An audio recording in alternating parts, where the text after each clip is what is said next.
Okay mga paps, ngayong araw nga pala, ituro ko sa inyo kung paano maglinis ng OCV filter, yung oil control valve filter.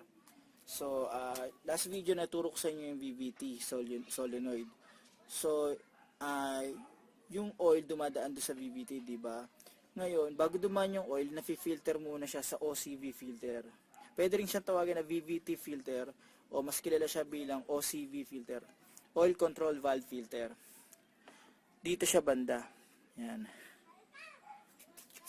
Tara, simulan na natin. Mga paps, unang step natin, since magagalaw yung alternator, tanggalin natin yung negative terminal ng battery. Para safe tayo. Okay, tanggal na.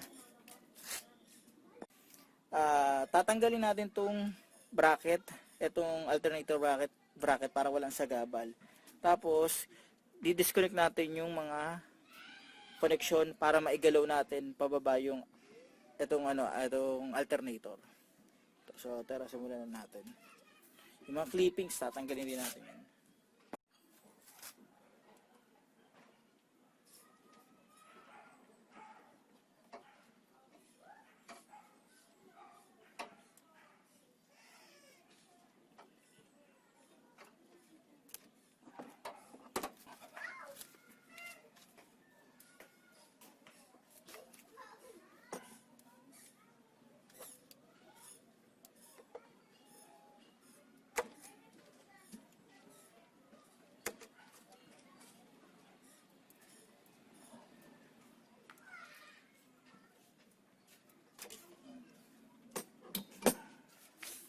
Butin din natin to. Ayan.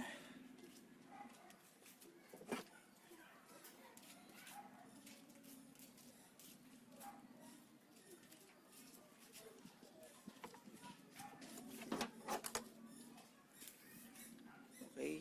So, sunod natin. Ma-adjust na natin siya pababa mamaya. Next natin, alternator bracket. Bago nyo mga pala tanggalin yung alternator bracket, lagyan nyo ng mark itong na to, bolt na to, para mamaya pagbabalik natin siya, hindi na natin siya itatansyahin yung adjustment niya. Kumbaga may mark na siya.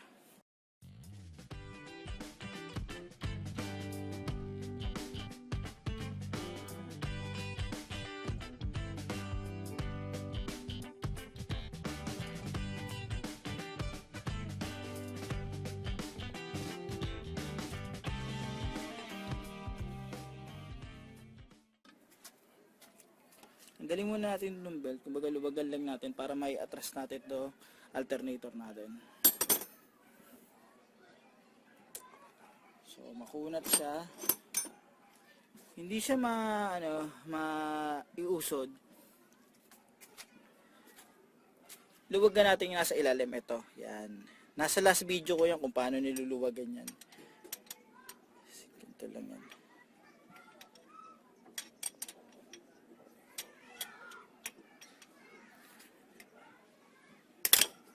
Yan.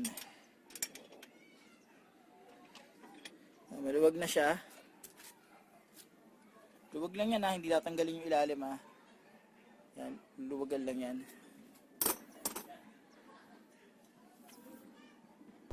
Yan. So, mayayanin natin itong belt. Yan. So, yan. Maano ko na siya. May-atras ko na siya. Nga pala, kung hindi kaya, eto, nakita yung connection na to, tanggalin lang natin siya para ma-atras natin ng todo.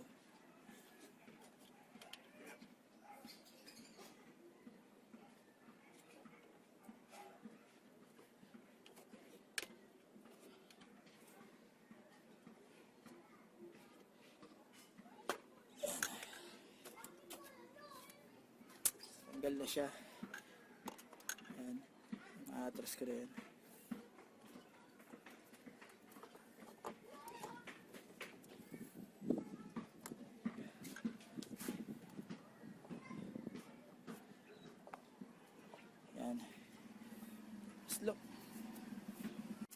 Ayan mga paps, so ito yun, oh. Ito, yan yung isang yan. Gagamit tayo dyan para matanggal yung ano na yan, yung cup na yan, allen. 8mm na allen lang yan. Okay na yan. Yan. So, yan. Tayo bakal para matanggal siya. Yan.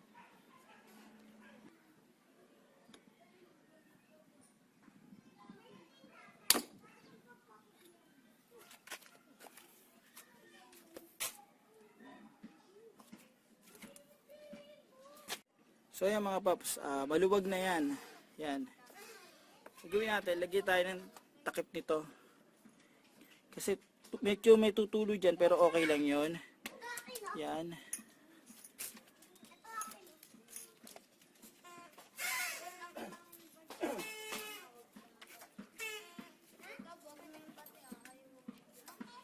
Yan. Lang natin siya.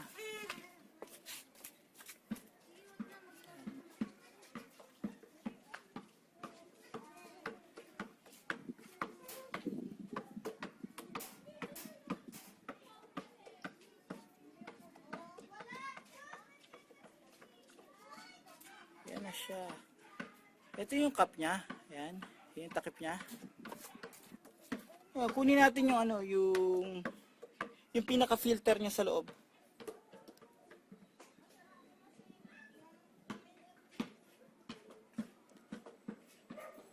Yan.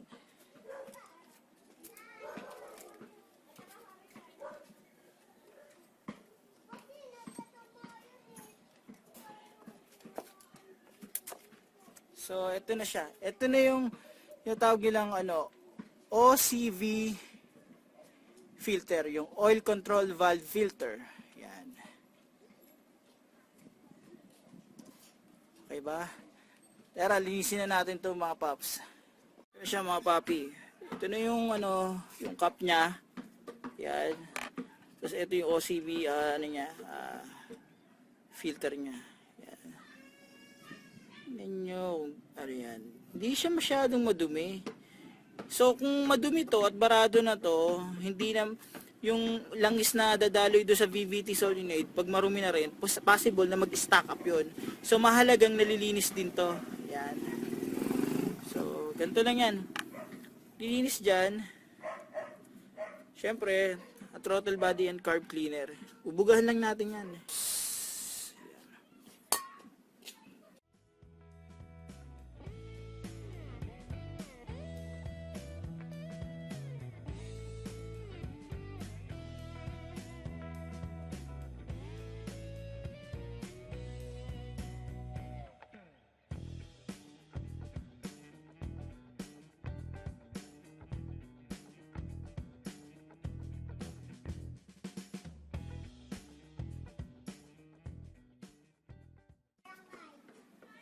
Malinis na siya.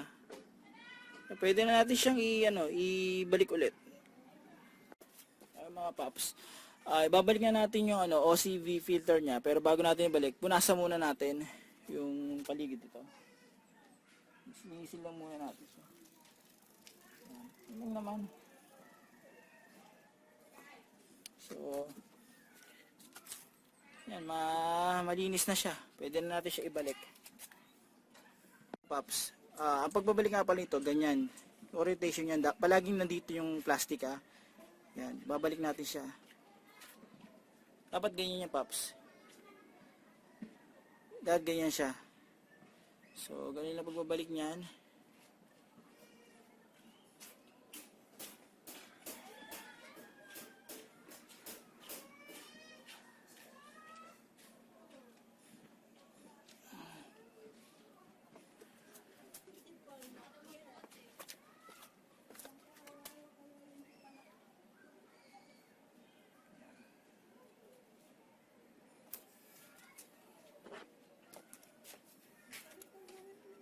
Sipitan natin itong allen key.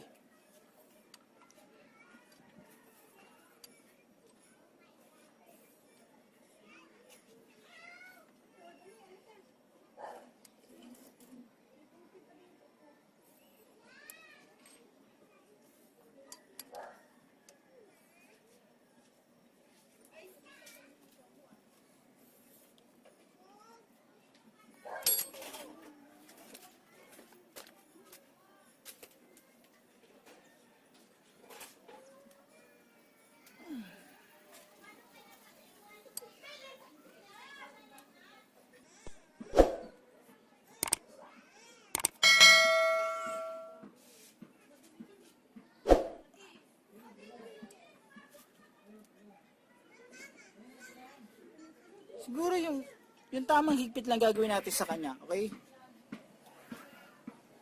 So ayan mga paps, nabalik na natin siya. Balik na natin yung OCV filter niya. Ngayon, balik na natin yung bracket niya.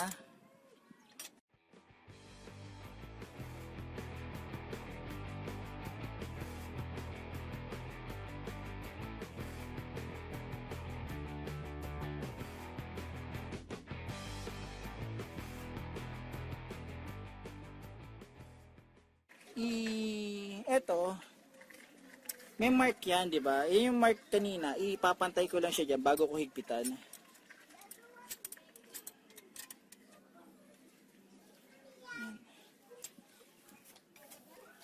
Lock muna natin to.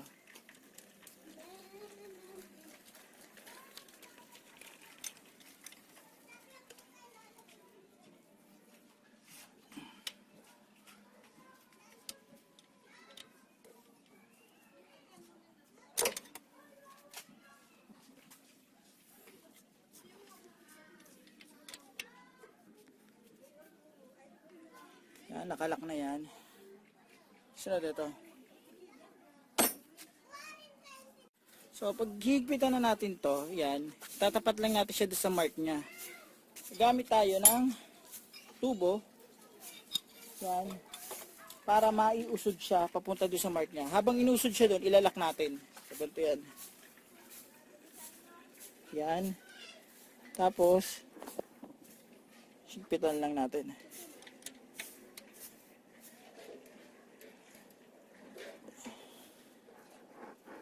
Yan.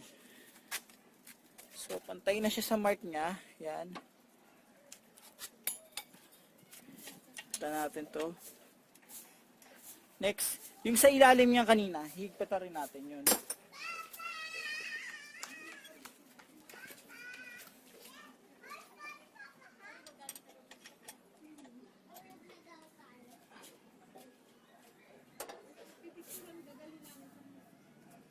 Okay, so nakabit ko na yung mga kailangan kabit na bolt. Ngayon, kukonek na natin yung mga disconnect ko kanina. Sa connection sa BBT, solenoid, yung itong clippings. Ayan, saka sa ilalim.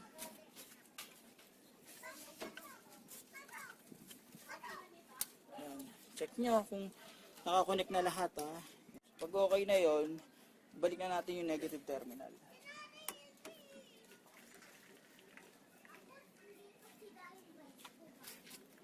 So ayan mga paps, matapos na natin linisin yung OCV filter nya. So madali lang siyang linisin. Kailangan lang natin ng tamang gamit tulad ng Allen 8mm na Allen key o Allen wrench. Tapos yun lang, magsud natin yung alternator as malinis natin. So sana may natutunan kayo ngayon sa video na to. Hanggang sa muli mga paps.